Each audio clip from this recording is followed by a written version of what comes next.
I spent years in intelligence learning a simple rule that never changes. When oversight becomes optional, abuse becomes inevitable. Minnesota's fraud crisis did not erupt out of nowhere, and it did not require brilliant criminals or exotic schemes. It unfolded the way failures always do, quietly, predictably, and in full view of anyone trained to look. The warning signs were not subtle. Facilities claiming public funds were empty during business hours. Enrollment numbers bore no resemblance to physical reality. Reimbursement requests escalated faster than any plausible demand curve. These are not mysteries. They are classic indicators of systemic exploitation, the same signals analysts are trained to flag in foreign aid diversion or procurement fraud overseas. What struck me was not that fraud occurred, but that the state systems appeared designed to avoid noticing it. Verification was replaced by trust, audits were treated as formalities, on-site inspections became check-the-box exercises or were delayed until they lost evidentiary value. When discrepancies surfaced, they were reframed as administrative noise rather than intelligence indicators. This is how institutions teach themselves not to see. In intelligence work, we call this normalization of deviance, the gradual acceptance of anomalies because confronting them is inconvenient. Minnesota's programs expanded while controls lagged, then vanished altogether. Claims were processed faster than they could be validated. Agencies relied on self-reporting models that assume honesty where incentives reward deception. When journalists and independent observers physically visited sites and found no activity, that should have triggered immediate containment. Instead, it produced press statements and internal reassurances. I have seen this pattern before.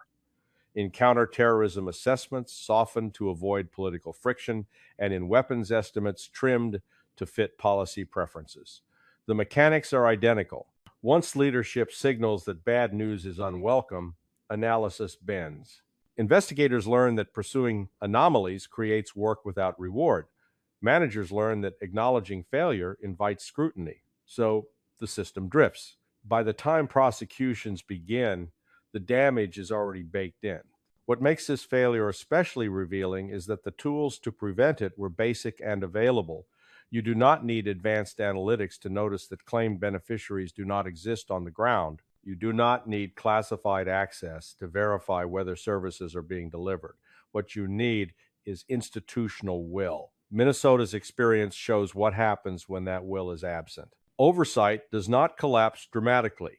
It is quietly set aside, one waived requirement at a time, until fraud is no longer an exception, but a business model. The hard lesson is unavoidable. When a system is built to move money faster than it can verify reality, it will be exploited every time. What followed was not a failure of information, but a failure of analysis and nerve. In intelligence work, we distinguish between collection failures and analytic failures. Minnesota suffered the latter. The data existed. Payment records showed explosive growth patterns inconsistent with population trends. Multiple entities shared addresses, officers, or banking relationships, claims clustered in ways that defied statistical norms. These are textbook red flags. Any junior analyst trained in fraud detection or counter money laundering would have flagged them immediately. But analysis is not just about identifying anomalies, it is about what institutions do when anomalies threaten comfortable assumptions. Here, those signals were discounted, delayed, or bureaucratically buried. Agencies treated each program in isolation, refusing to fuse data across departments. That siloing was not accidental. It created plausible deniability. No single office could see the whole picture, and no leader was forced to own it. When concerns surfaced, they were reframed as process issues rather than security threats. In intelligence terms, this is politicized analysis without overt political orders. Nobody needs to say, "Don't look." Analysts quickly learn which conclusions advance careers and which ones stall them. The emphasis shifted from detection to throughput, from verification to equity of access, as if those goals were mutually exclusive. They are not. In every counterterrorism or counterintelligence operation I worked, access without screening was treated as negligence. Yet here, screening was treated as obstruction. Even site visits, the most basic form of validation, were sporadic and often announced in advance, defeating their purpose. When inspectors did find discrepancies, follow up was slow or non existent. Intelligence loses value with time. Delays protect perpetrators, not beneficiaries. The most revealing aspect was how outside confirmation was required before internal action occurred. Journalists walking into empty facilities accomplished what internal monitoring failed to do. That inversion tells you everything. Institutions that rely on media exposure to trigger enforcement have already abdicated their analytic responsibility. By the time federal authorities stepped in, patterns had hardened into networks, losses had multiplied. The state response remained reactive, focused on managing optics rather than dismantling systems of abuse. This is how intelligence failure becomes institutionalized. The problem is never framed as we misread the data, but as we are improving processes. That language obscures accountability. In my career, the most dangerous phrase I heard was there was no intelligence failure. It signals an unwillingness to learn. Minnesota's case shows how fraud flourishes when analysts are discouraged from connecting dots, when warning signs are treated as inconveniences, and when leadership mistakes narrative comfort for operational control. The lesson is blunt. Intelligence ignored is worse than intelligence absent, because it creates the illusion of competence while failure compounds. When the prosecutions finally came, they revealed an imbalance that should have alarmed anyone paying attention. The serious investigative work did not originate in Minnesota's state apparatus. It came from federal agencies applying standard fraud, wire, and conspiracy statutes, tools that exist precisely for situations where local enforcement collapses or is compromised. That distinction matters. In intelligence and law enforcement, jurisdictional gaps are where criminals operate with the least resistance. Minnesota became one of those gaps. While state agencies issued statements about concern and reform, federal prosecutors assembled cases, secured indictments, and produced convictions. That contrast exposes a deeper failure than simple delay. It shows an absence of institutional ownership. State authorities possess licensing power, inspection authority, and real-time payment data, yet enforcement momentum came from outside. That is not partnership, it is abdication. In my experience, when responsibility migrates upward like this, it is because local leadership fears political consequences more than operational failure. Federal investigators are insulated from state politics. They follow evidence. State systems, by contrast, were entangled in the very programs under scrutiny. Admitting large-scale fraud would have meant admitting governance failure. So the response defaulted to inertia. Meanwhile, losses accumulated. What is often missed is how damaging this delay is strategically. Fraud at scale is not just a budgetary issue, it is a credibility issue. Once networks learn that state oversight is inert, exploitation accelerates. This is why intelligence doctrine emphasizes early disruption. Waiting for perfect evidence is a luxury systems under attack cannot afford. Minnesota waited. By the time indictments became public, the sums involved were staggering, and the damage to public trust was already done. State officials pointed to federal convictions as proof that the system worked. That argument inverts reality. The system worked only after it failed catastrophically. In counterintelligence, we never claim success because an adversary was arrested after years of access. That is called a breach. The same logic applies here. The silence at the state level was not neutral. It functioned as cover. Each month, without decisive action, allowed fraudulent actors to entrench, launder proceeds, and recruit additional fronts. Federal intervention became the cleanup crew, not the prevention mechanism. This division also distorted accountability.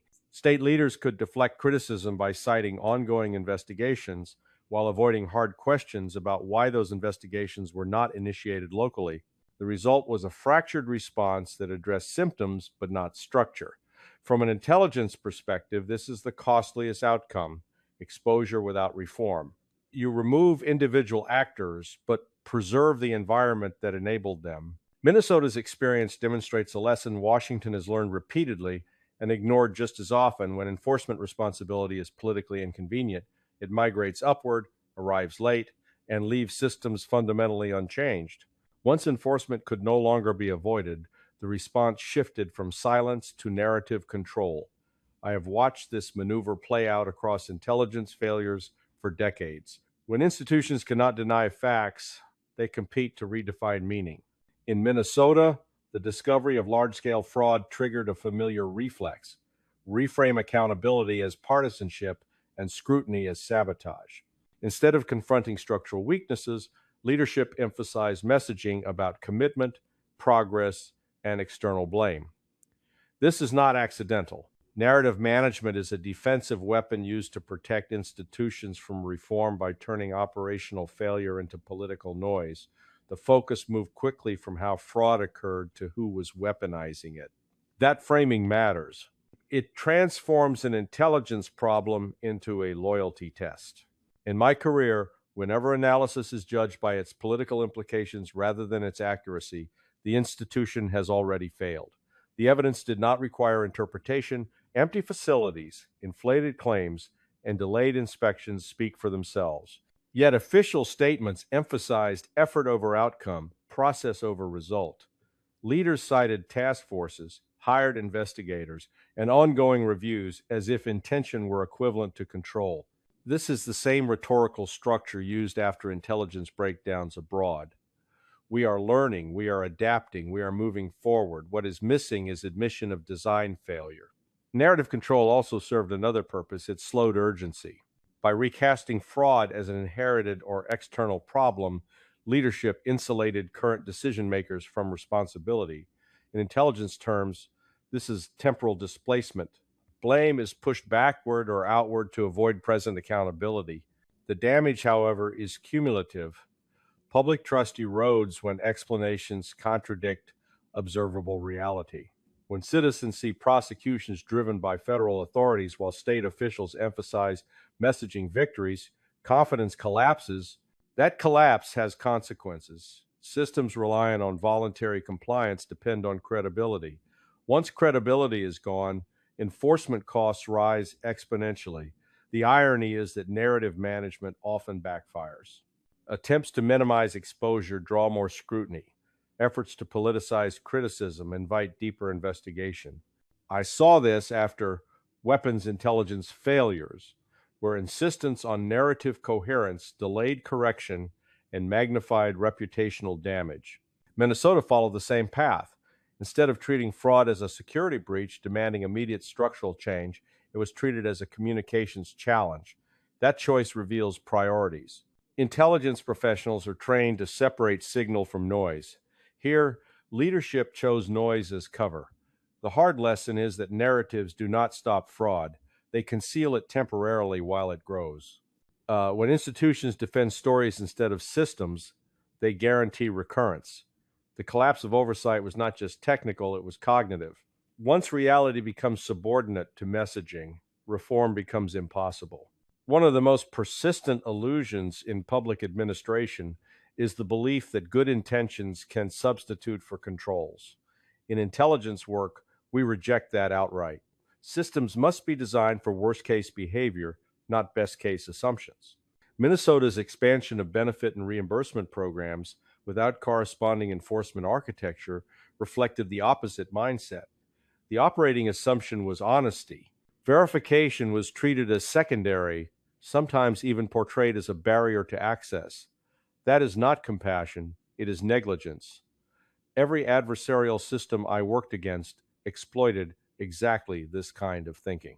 Fraudsters do not need sophistication when controls are absent. They simply comply on paper while violating reality. Programs built on self-attestation and employer-policed verification are invitations to abuse. They externalize enforcement to actors with no incentive or capacity to investigate. In intelligence terms, this is outsourcing counterintelligence to the target. It does not work. When new programs were rolled out with expansive eligibility and minimal oversight, warnings were predictable. Similar models had already failed elsewhere, producing identical outcomes, yet those lessons were ignored. This is how institutional learning breaks down. Instead of adapting based on prior failures, systems repeat them under new branding. The justification is always urgency or equity, but the result is the same. Money moves faster than accountability. Once fraud becomes visible, officials emphasize that abuse represents a small fraction of recipients. That argument misses the point. Intelligence failures are not measured by percentages, they are measured by impact. A small number of actors exploiting a system at scale can drain resources, distort data, and undermine legitimacy. The honor system fails because it assumes symmetry between the administrator and the beneficiary. There is none. One side controls funds, the other controls information. Without independent verification, the informational advantage belongs entirely to the claimant. Minnesota's experience demonstrates that once this imbalance is established, correcting it becomes politically and operationally costly. Tightening controls after losses occur is portrayed as punishment rather than prevention. That framing traps leadership. They either accept continued losses or risk backlash for reform. In intelligence, we call this a self-locking failure. Early intervention is cheap, late intervention is disruptive. The refusal to build guardrails from the start ensured that any later attempt would be contested. The hard lesson here is simple and universal. Trust is not a control mechanism. Systems that rely on it invite exploitation and guarantee scandal. Designing programs without enforcement capacity is not generosity. It is an intelligence failure disguised as policy. By the time the scope of abuse was acknowledged, the scale had already surpassed what most people imagine when they hear the word fraud. This was not a handful of bad actors slipping through cracks. It was industrial in scale, operating openly, repeatedly, and with minimal resistance. In intelligence terms, this is what happens when permissive environments mature into ecosystems. Once early actors test a system and encounter no meaningful barriers, word spreads, networks form. Front entities multiply. Documentation is standardized. The behavior becomes routine. Minnesota's systems exhibited all the indicators of this progression. Claims volumes increased without proportional staffing or inspection capacity. Entities, recycled addresses, officers, and contact information while continuing to receive funds. Payments continued despite unresolved discrepancies. None of this required hindsight to recognize. These are patterns analysts are trained to identify precisely because they signal organized exploitation. The reason it persisted is uncomfortable but clear. Stopping it would have required confronting institutional failure at multiple levels. That confrontation was deferred. In intelligence work, we treat visibility as a warning, not a reassurance. When illicit activity is conducted in plain sight, it means the adversary believes the risk of intervention is low. That belief was correct here. Oversight mechanisms existed on paper but were functionally inert. Licensing did not translate into verification. Reporting did not trigger investigation. Flags were raised but not acted upon. This is how fraud becomes normalized. The longer it continues, the harder it is to disrupt without admitting catastrophic oversight failure. Leadership hesitated, and hesitation compounded losses. What is rarely acknowledged is the secondary damage. Industrial-scale fraud distorts data used for policy decisions. It inflates perceived demand, justifies program expansion, and masks real needs. That distortion feeds back into planning, creating a false picture of effectiveness.